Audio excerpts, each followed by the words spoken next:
네, 시청자 여러분, 구독자 여러분 안녕하십니까?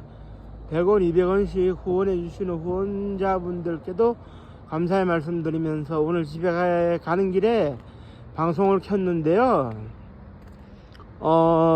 제가 역사를 이제 연구하는 입장에서 가장 많이 듣는 얘기가 남한은 친일파 청산에 실패를 했다. 반민특위가 와야 되고, 그와 반면에 북한은 철두철미하게 친일파를 청산했다. 이 얘기를 참 많이 듣는데요. 이게 사실이냐? 이 문제에 있어가지고 이제 결론부터 말씀드리면, 우리가 친일파 청산에 실패를 했듯이 북한도 친일파 청산을 한 사실이 없습니다. 북한이 친일파 청산 안 했어요. 그럼 이게 무슨 말이냐? 이게 간단하게 이제 설명을 이제 또 해 들어가면, 일단은 1945년도 8월 15일 날 해방이 되고 난 이후에 어떻게 되느냐? 미 군정청에서 친일을 했던 사람들을 공산당 때려잡는 기술자라고 받아들였어요. 그러면서 뭐라 그랬느냐? 일제히 그렇게 총성을 했다면, 바꿔 말하면 우리 미 군정청에도 총성을 할 수 있지 않겠느냐? 받아들여야 된다. 그래가지고 1946년도에 가도 입법위원회라고 있어요. 헌법을 제정하기 위해서 임시로 만든 기구인데, 거기에서 친일파 청산 법안이 나왔지만 미군 정청이 거부를 했어요. 친일파 청산은 공산화로 가는 지름길일 수 있다, 이렇게 반대를 했어요. 반대를 했는데, 그 이후 해방 8월 15일, 그러니까 1948년도 8월 15일 날 대한민국 정부가 수립이 되고 제1공화국이 시작되고 난 다음에 반민특위가 이제 설치가 됐어요. 그 법에 따라 가지고. 근데 이승만 대통령이 마지 못해서 이렇게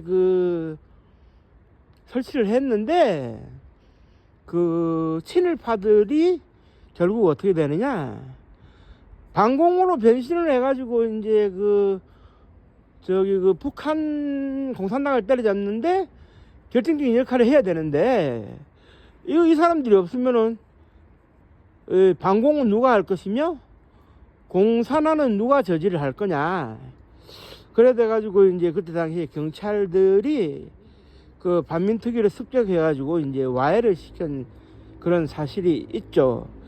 반민특위에 대해서는 뭐 익히 잘 아는 내용이고, 우리 이제 유튜브에도 자료가 많이 있어요. 그래서 그걸 보시면 되는데, 북한이 왜 친일파 청산을 못했는지 안 했는지에 대해 가지고 지금부터 이제 설명을 드릴게요. 북한은 그랬어요. 그때 당시에 남한보다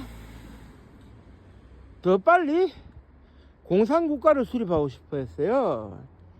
그런데 이제 그때 당시에 소련 정책이 과도한 정치 숙청은 피해야 된다, 이런 입장이었기 때문에 이제 지주, 자본가, 지식인 계층, 전문직 계층들 중에 북한 정부 수립에 동조를 안 할 것 같은 사람들은 휴전선의 일부 그러니까 그 당시에는 38선이죠. 38선의 일부를 열어줘가지고 남쪽으로 내려갈 수 있도록 했어요. 김일성은 다 붙잡아 둬야 된다고 반대를 했지만, 정부 수립에 걸림돌이 되는 사람들을 다 이제 남쪽으로 내려가도록 했는데, 김일성의 입장에서는 돈 가진 사람, 지식 있는 사람, 전문가인 사람들이 다 내려가 보니까 이제 사람들이 없잖아요. 그래 북한에 남아있는 사람들로서 정부를 꾸려야 되는데, 이때 김일성이가 아쉬운 따라 뭐라 그러느냐? 과거를 묻지 않겠다. 과거에 친일을 했던, 항의를 했던 묻지 않겠다. 돈 있는 사람은 돈을 내고, 지식이 있는 사람은 지식을 기부하고, 땅이 있는 사람은 땅을 기부해서 북한 정부 수립에 이바지해라. 그러다 보니까 이제 어떤 일이 벌어지느냐? 자기 친동생 김영주가 1922년생인데 일제 그 관동군 헌병 보조원으로서 약 한 3년 4년 생활을 했어요. 그 정보 수집 요원으로서. 그래가지고 이제 문제가 좀 있었는데 뭐 자기 친동생을 어떻게 뭐 친일했다고 처벌하겠습니까? 그리고 이제 그 강야옥이라는 그 저기 목사 그 일제 시대 때 그런 그 뭡니까 그런 그 신사참배에 가장 앞장섰던 친일 목사죠. 개신교 목사인데 이 사람이 김일성의 외삼촌이 돼요. 외종조가 돼요. 그것도 처벌할 수가 없잖아요. 자기 집안 사람인데. 거기에다가 남로당 인사로서 그 백형복이라고 그 저기 그 거물 그 저기 남로당의 그 박헌영 쪽의 사람인데 이 사람이 일본 그 제국주의하에서 고등계 형사였는데 평양에 남아가지고 어떻게 되느냐, 공산주의자로 갈아탔는데 아무런 처벌받지 않았습니다. 그리고 훗날 그 저기 죽산 조봉암 선생을 사형장으로 이끄는데 역할을 했다는 거물 간첩 그 저기 그 누굽니까 박정호, 이 사람도 친일과 항일을 번갈아 하면서 이중 스파이였다는 얘기도 있어요. 그런데 아무도 처벌을 안 했어요. 처벌을 안 했는데 이 김일성이는 어떻게 하느냐, 처벌은 안 했지만 그때 당시에 이제 그런 그 뭐냐 했을 때 그런 그 친일을 한 사람과 항일을 한 사람들을 구분지어서 행적을 기록을 해놨어요. 기록을 해놓은 다음에 이제 어떻게 되느냐, 자기 뜻과는 반대되는 반대파의 입장에 서는 경우에 있어가지고 너 친일했지 과거에. 이래 이제 친일한 것을 그때 이제 문제 삼아가지고 처벌을 하는 겁니다. 자기 반대파를 죽이기 위해서.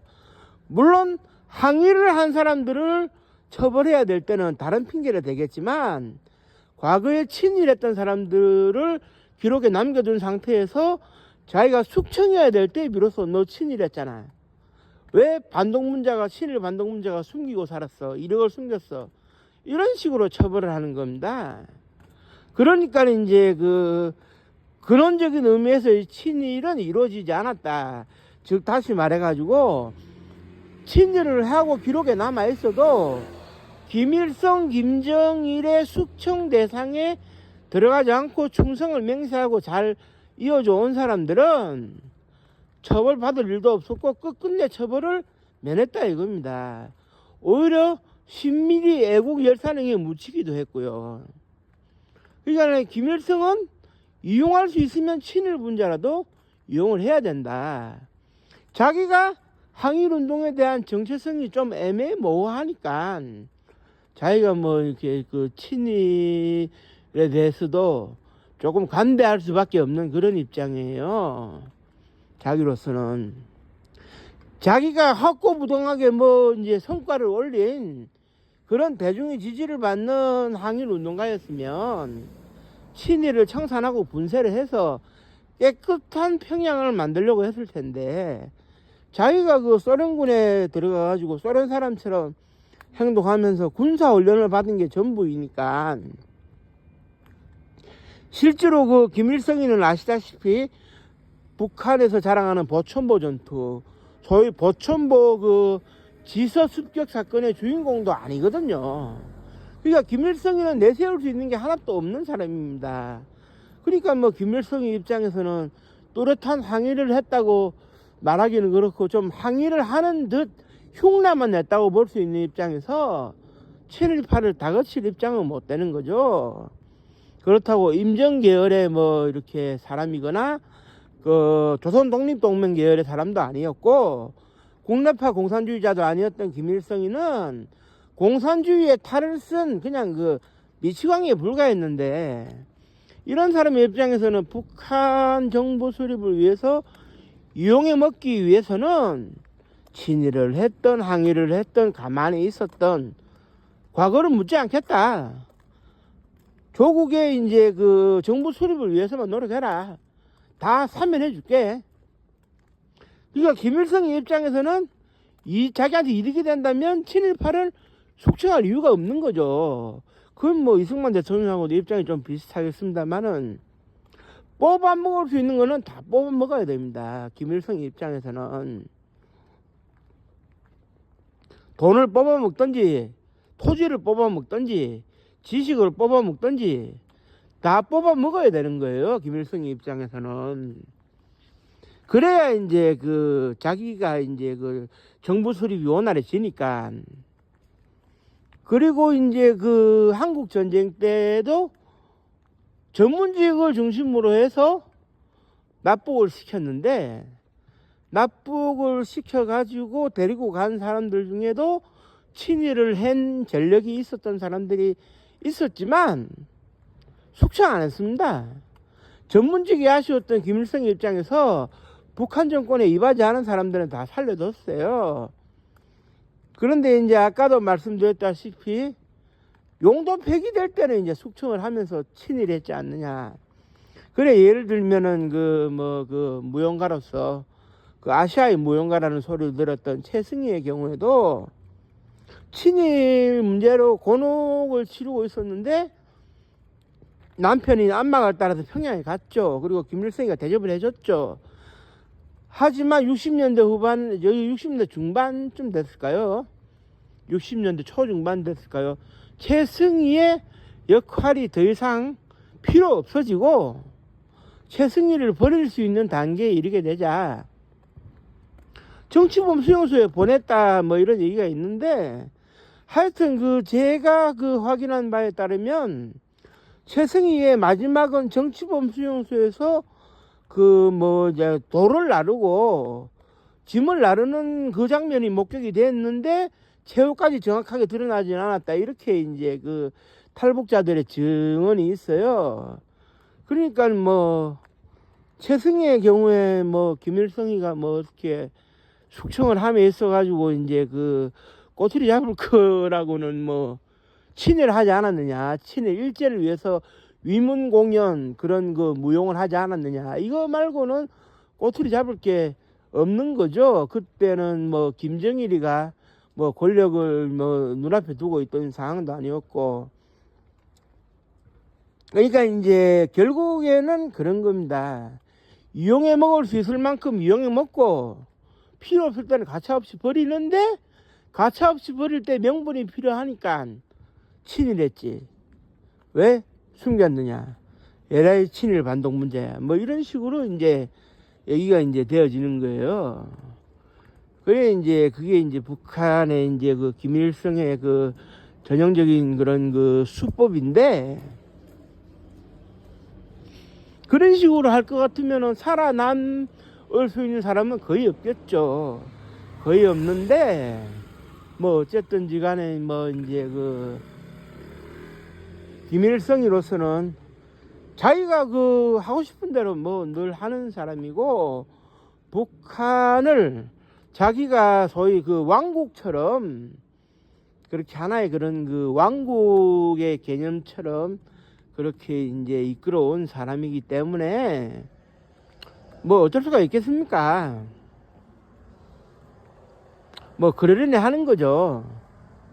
그렇기 때문에 이제 와서 이제 결론적으로 이제 결론을 내려서 말씀드리면, 북한은 친일파는 확실히 청산하지 않았느냐라고 이 말도 안 되는 소리를 이제 하시는 분들이 있어서 제가 오늘 방송을 했습니다만, 북한은 절대로 친일파를 청산한 적이 없고, 친일파를 청산할 이유도 없었고, 이용해 먹기에 바빴다. 그렇기 때문에 북한 정권에 깊숙이 들어가가지고 오히려 명맥을 유지한 사람들도 많았다. 저는 이 얘기를 드리고 싶네요. 결국 친일파라고 하는 사람들은 이쪽에 붙을까 저쪽에 붙을까 하는 기회주의자, 그 이상도 그 이하도 아니었다는 생각이 들어가는데요. 뭐 중간에 숙청당한 사람들이야 뭐 어쩔 수 없겠습니다만은, 끝까지 살아남은 그 사람도 많았고요. 카멜레온처럼 변신해가지고 결국 결론적으로 남과 북이 씁쓸하게도 친일파를 청산하지 못한 과거를 남기고 말았는데요. 참 부끄럽고 안타까운 일이죠. 친일파 청산과 과거 역사 청산을 하지 못한 부끄러움은 남과 북이 모두 안고 있고 모두 지고 있는 겁니다. 참으로 안타까운 일이 아닐 수 없고요. 우리가 참 부끄러운 오늘날을 살고 있다, 이런 생각이 드는데, 오늘은 정말 제가 그 방송에 있어가지고 결론을 제가 내리거나 정리를 하지 못할 것 같은 그런 아쉬움이 드네요. 좀 두서없이 방송을 했는데 결론적으로 남과 북이 친일파 청산을 하지 않았다는 명백한 사실을 말씀드리면서 오늘의 방송을 마치도록 하겠습니다. 감사합니다. 고맙습니다.